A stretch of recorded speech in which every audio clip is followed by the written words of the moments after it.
Olá, pessoal. Aqui quem está falando é o professor Simão. Tudo bem com vocês? Muito bom. Vamos a mais uma aula do nosso curso de análise numérica para o método dos elementos finitos, aula número 8.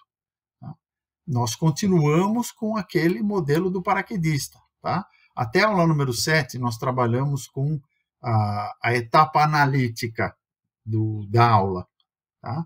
Hoje nós vamos começar a abordar a aproximação numérica. Tá bom? Então, a gente tinha desenvolvido uma equação do modelo, né, velocidade em função do tempo, dada por essa fórmula aqui, que era a solução analítica ou exata, né, que é aquela que satisfaz com exatidão a equação diferencial do modelo. Tá? Tudo isso a gente estudou nas aulas passadas. Muito bem.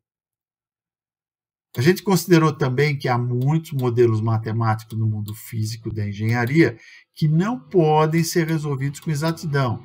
E mesmo aqueles que têm uma solução exata, normalmente o processo analítico pode requerer tanto tempo de análise, né?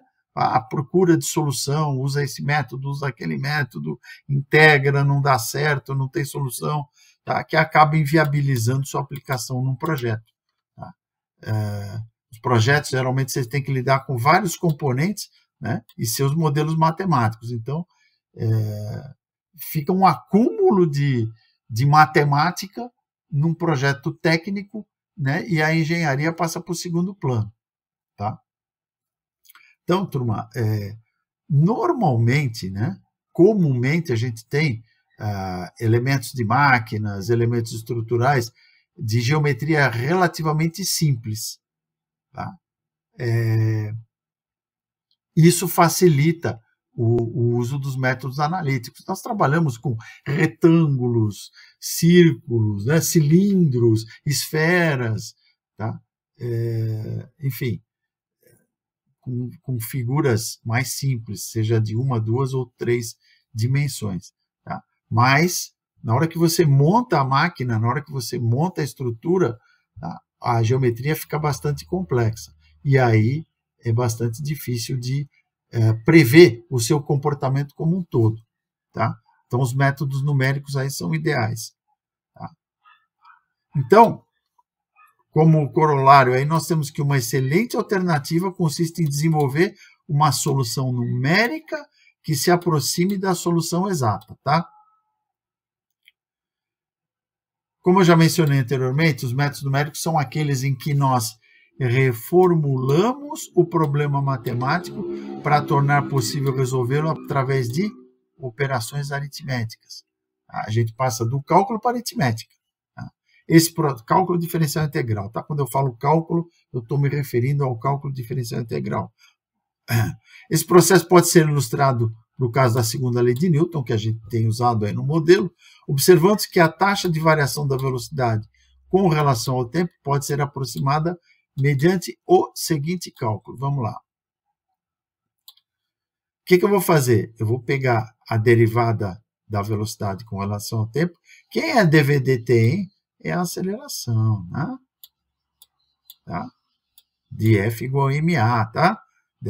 dv/dt, tá? Através da razão esses diferenciais.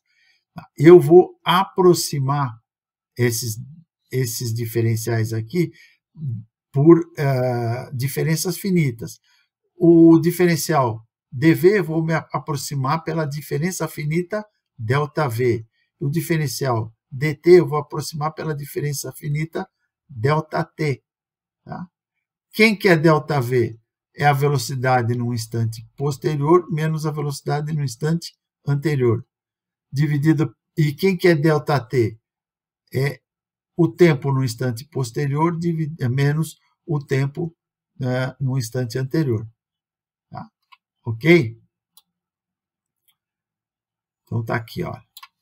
ΔV e ΔT são as diferenças finitas na velocidade e no tempo, respectivamente, calculados sobre os intervalos finitos, TI mais 1 menos TI. Tá?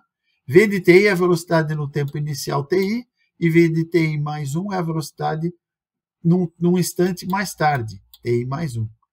Observa, pessoal, que a derivada dv/dt foi aproximada pela razão ΔV e ΔT, onde dV e dt são os diferenciais da velocidade e do tempo, respectivamente, e ΔV e ΔT são as diferenças finitas da velocidade e do tempo, respectivamente. Tá?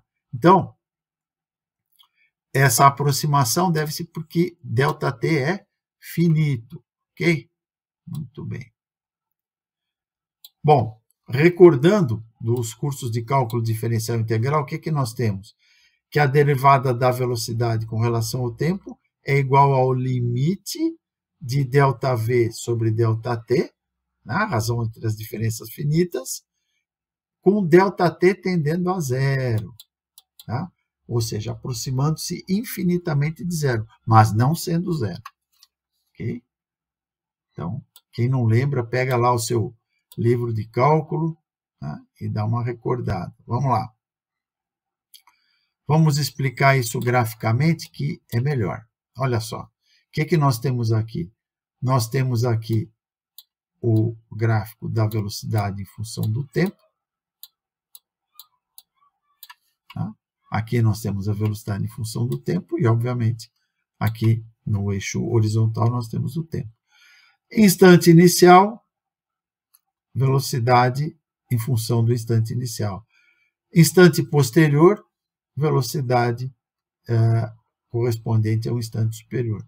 Diferença finita entre as velocidades, ΔV.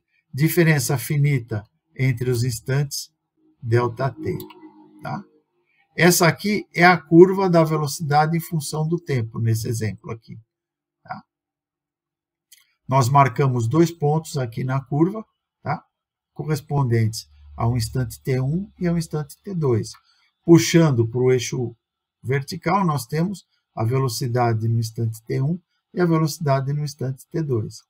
Quando a gente quer calcular a aceleração instantânea, nós calculamos a tangente, né, com a derivada da velocidade com relação ao tempo, nós calculamos a tangente exatamente no ponto. É a aceleração instantânea no instante TI. Tá? Quando a gente quer utilizar as diferenças finitas, okay, no cálculo numérico, nós vamos traçar uma tangente aproximada aqui, né, que acaba sendo uma secante aqui, né, entre os 2 pontos, tá? Entre as coordenadas da velocidade no instante inicial e no instante final. Tá? Então, essa tangente aqui torna-se uma secante, passando pelos 2 pontos. Tá? Que a gente está falando aqui que é uma tangente aproximada, vamos dizer assim. Tá? Reparem que à medida em que vocês forem estreitando o intervalo, tá? Esse ponto vai vindo para cá e essa tangente ela vai fazer isso aqui, ó. Essa secante ela vai tendendo a tangente e aí cai na velocidade instantânea. Tá? Mas o que nós estamos fazendo é o quê? Hein? É ΔV, ΔT, que é esse cara menos esse cara, dividido por esse menos esse. Tá claro isso? Então, esse é o processo que nós fazemos aí geometricamente. Tá? Essa equação aqui, ó, ela representa o processo inverso. Inverso do quê? Tá? O que era dV/dt, que era esse primeiro membro aqui, tá? Nós substituímos por ΔV, ΔT, que é exatamente a razão entre essas diferenças finitas aqui. O segundo membro permanece idêntico. Ok? Se a gente quiser expressar essa equação em função da velocidade no instante posterior, tá? Nós reordenamos facilmente aqui, tá? Uma simples operação algébrica, tá? E obtemos essa equação. Tá? Dessa forma, turma, a equação diferencial tornou-se uma equação que pode ser utilizada para determinar algebricamente, né, ou aritmeticamente, quando substituirmos os valores, por números, né? Em t mais 1, usando a tangente e os valores anteriores. Tá? E lembrando que, geometricamente, essa tangente aproximada, na verdade, é uma secante, né? Os valores anteriores de v e de t. Tá?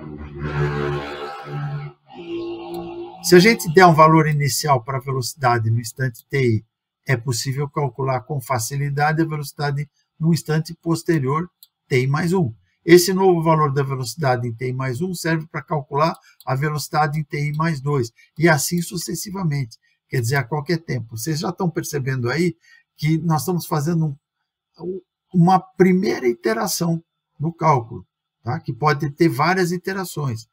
Aí, normalmente, a precisão do cálculo vai depender do número de iterações que a gente puder fazer. É aí que entra a vantagem do computador. Tá? Nós fazemos tantas iterações para obtermos um resultado tão exato quanto se queira, com um erro menor do que um erro previsto. Tá? De um modo geral, o valor novo vai ser quem? O valor anterior mais a tangente vezes o tamanho do intervalo. Tá? Ok? Essa aproximação, turma, formalmente a gente conhece pelo nome de método de Euler. Tá ok? Então é isso aí. Na próxima aula, nós vamos entrar com os valores numéricos e vamos aplicar, assim como na aula passada a gente fez o cálculo analítico na prática, nós vamos na próxima aula fazer o cálculo numérico, tá? O primeiro cálculo numérico do curso na prática. Tá? Vocês já estão percebendo que nós estamos falando de diferenças finitas, discretização, tá certo? Transformar um meio contínuo num meio discreto, tá? Isso tem tudo a ver com o método dos elementos finitos. Tá bom, pessoal? Então é isso aí, turma. Por hoje é só e eu aguardo vocês na próxima aula. Até lá.